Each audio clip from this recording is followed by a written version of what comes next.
The dust settled around the landing pad as Jacob Reeves squinted against the twin suns of Meridian 7. His weathered hands clutched the faded photograph, a brunette woman with kind eyes named Sarah Mitchell, his mail-order bride from Earth. 3 months of correspondence, 6 months of waiting, and finally, today she would arrive. The transport ship's ramp hissed open, releasing a cloud of steam into the arid air. Jakob straightened his best shirt, the one without holes, and tried to smooth his unruly hair. His heart hammered as a figure emerged from the mist, but it wasn't Sarah Mitchell. The creature that strode down the ramp stood nearly 7 feet tall, with iridescent blue-gray skin that shimmered like oil on water. 4 arms hung at her sides, 2 resting on the plasma revolvers holstered at her hips. Her face was angular, almost insectoid, with large golden eyes that swept the landing pad with predatory precision. A series of chitinous plates ran along her skull where hair should have been, and her movements carried the fluid grace of a born killer. "You Jacob Reeves?" Her voice came out in a rasping purr translated through the universal comlink at her throat. Jacob's mouth opened and closed like a landed fish. Yes, but you're not Sarah Mitchell?" "No." The alien's mandibles clicked in what might have been amusement. "Name's Zixara, but you can call me Zyra. Your bride sends her regrets. She took the advance payment and disappeared somewhere in the Andromeda sector." Jacob felt his dreams crumble like the red dust beneath his boots. "Then why are you here?" Zira's golden eyes fixed on him, and for a moment Jacob saw something unexpected. Desperation poorly hidden beneath bravado. "Because I need a place to hide and you need help running this ranch. I intercepted the transport, figured we could make a deal." "You're a criminal." "Outlaw," Zira corrected, as if the distinction mattered.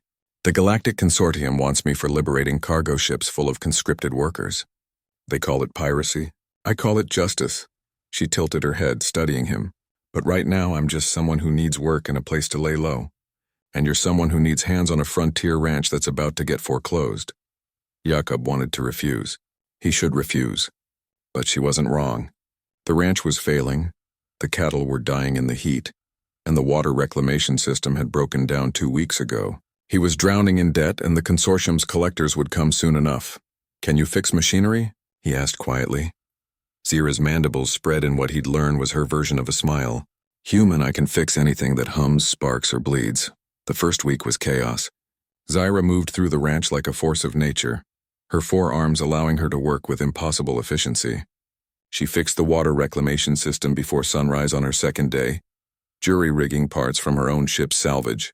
The cattle, massive 6-legged creatures called thoraxin, initially spooked at her presence, but she moved among them with surprising gentleness, speaking in clicks and whistles that seemed to calm them. Jacob watched her work from the porch, coffee growing cold in his hands. She was nothing like what he'd imagined for his future, yet she was exactly what the ranch needed. "You gonna stand there all day, or you gonna teach me about these beasts?" Zyra called out, 3 arms deep in the thoraxin feeding trough while the 4th gestured him over. Over the following weeks, an unlikely partnership formed. Jakob taught Zira about Earth animals and frontier ranching. She taught him about star navigation and consortium politics. In the evenings, they'd sit on the porch, watching the twin suns set, and Zira would tell stories of her adventures across the galaxy. Rebellions she'd joined, tyrants she'd opposed, and the day she'd freed an entire prison moon. "Why do you do it?" Jakob asked one evening. "You could disappear, live peacefully somewhere." Zira's golden eyes reflected the dying light. "Because someone has to. The consortium enslaves entire species, Jakob. They strip worlds bare and call it progress. Humans understand this. You fought your own wars for freedom. That's why I respect your kind. You're stubborn enough to stand against impossible odds. We're also stupid enough to homestead on death worlds and call them home," Jacob added with a dry laugh. "Exactly." Zyra clicked her mandibles, stupid, brave, and too determined to know when to quit. "It's why you'll survive out here when others wouldn't." The consortium hunters arrived on a scorching afternoon 3 months later. 2 sleek gunships descended on the ranch, disgorging armored enforcers. Jakob stood beside Zira as the lead officer approached, his helmet scanner sweeping over her. "The outlaw Zixara, you're under arrest for crimes against the consortium." Zira's hands hovered near her revolvers, but Jacob stepped forward. "This is my land, officer. Private property under human territorial law. You have no jurisdiction here," the officer laughed. "Human law means nothing out here. It does to me. Jakob's voice was steel. Behind him he heard Zyra's surprised intake of breath. And it does to the other human settlers. You fire on my property, and you'll have 300 armed ranchers here before sunset. We take care of our own, it was a bluff. The other ranchers barely tolerated Jakob's failing operation. But the officer didn't know that. What he did know was that humans were litigious, stubborn, and had an annoying habit of turning minor incidents into interstellar incidents. The standoff lasted 10 minutes before the consortium forces withdrew. But not before the officer pointed at Zyra. This isn't over. When the ships disappeared into the sky, Zyra turned to Jacob, all four arms crossed. You didn't have to do that. Yes, I did. Jacob met her golden gaze. Your crew. That means something out here. Something shifted in Zyra's expression, the walls she'd maintained crumbling just slightly. I'm not Sarah Mitchell. No, Jacob agreed, a smile tugging at his lips.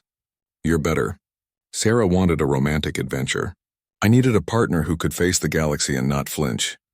Zyra's mandibles clicked in her approximation of laughter. You humans really are insane, probably, Jacob conceded. But we're also loyal and we keep our word. You've got a place here, Zyra, for as long as you want it. The alien outlaw looked across the ranch, the repaired systems, the thriving thoraxin, the home they'd built together through sheer determination. Then she extended one of her four hands. Jacob took it.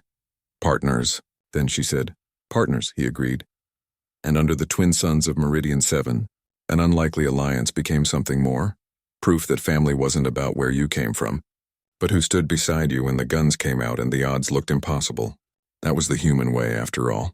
Finding kinship in the most unexpected places and defending it with everything they had.